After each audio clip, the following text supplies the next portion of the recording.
आज इस कहानी में हम जानेंगे श्री कृष्ण के मुकुट पर मोर पंख का रहस्य। एक बार की बात है, माता सीता जंगल में पानी की तलाश में भटक रही थीं। प्यास से अति व्याकुल होकर माता सीता इधर से उधर घूम रही थीं। प्यास के कारण उनका कंठ सूखा जा रहा था, परंतु माता की तलाश खत्म होने का नाम ही नहीं ले रही थी। जब एक मोर ने यह देखा तो वह बहुत व्यथित हुआ। माता की परेशानी मैं कैसे दूर करूं? यही विचार उसे बेचैन किए जा रहा था। मोर को जल के सरोवर का पता था। मोर अचानक ख्याल करता है कि यदि मैं नाचूं तो शायद माता का ध्यान थोड़ी देर के लिए ही सही पर पानी से हटा पाऊंगा। मोर ने पंख फैलाए और नाचने लगा। सीता माता ने देखा और कहा, अद्भुत, बहुत सुंदर। माता नृत्य देखकर भाव विभोर हो गई।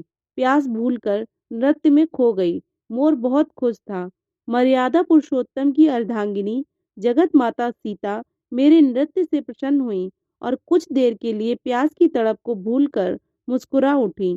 मोर ने सोचा, यदि मैं पंख गिरा दूं तो माता और भी प्रसन्न होंगी। मोर ने एक पंख गिराया।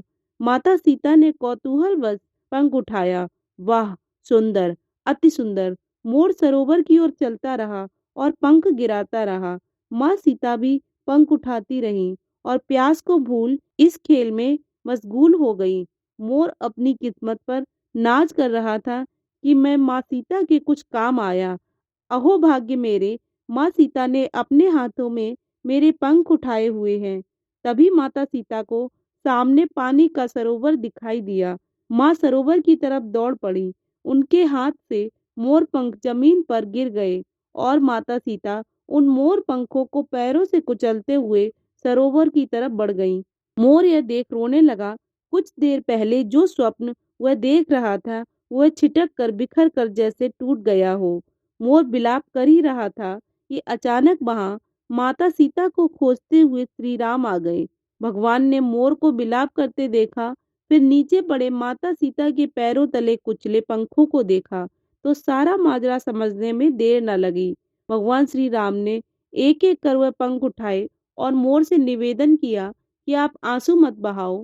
मेरी अर्धांगिनी से जो गलती हुई है उसे क्षमा करें। मैं तो वनवासी हूँ, अभी इन पंखों को धारण नहीं कर सकता, लेकिन एक वादा करता हूँ कि मैं अपने अगले अवतार में यह जो पैरों तले कुचले तेरे पंख हैं, इनको अपने मस्तक पर धारण करूंगा। मोर प्रभु श्री राम से कहने लगा कि हे प्रभु, आपने मुझे हृदय से लगाया। मैं भी एक वादा करता हूँ कि मेरी आने वाली पीढ़ी वर्ष में एक बार अपने संपूर्ण पंखों का त्याग करेगी। आपने देखा होगा कि मोर एक साल में एक बार अपने सारे पंख त्याग देता है। श्री राम जी ने अपने अगले अवतार में जब श्री कृष्ण बनकर धरती पर आए तो मोर से किया वादा निभाया और मोर पंख को अपने सर पर धारण किया। यही वह राज है जिसकी वजह से श्री कृष्ण ने मोर पंख को अपने सर पर धारण किया हुआ है। तो दोस्तों, आज आपको भी पता चल गया ना कि भगवान श्री कृष्ण ने अपने सर पर मोर पंख क्यों धारण किया हुआ है। ऐसी ही अद्भुत रहस्यमयी रोचक कहानियां देखने के लिए हमारे चैनल को सब्सक्राइब करना ना भूलें।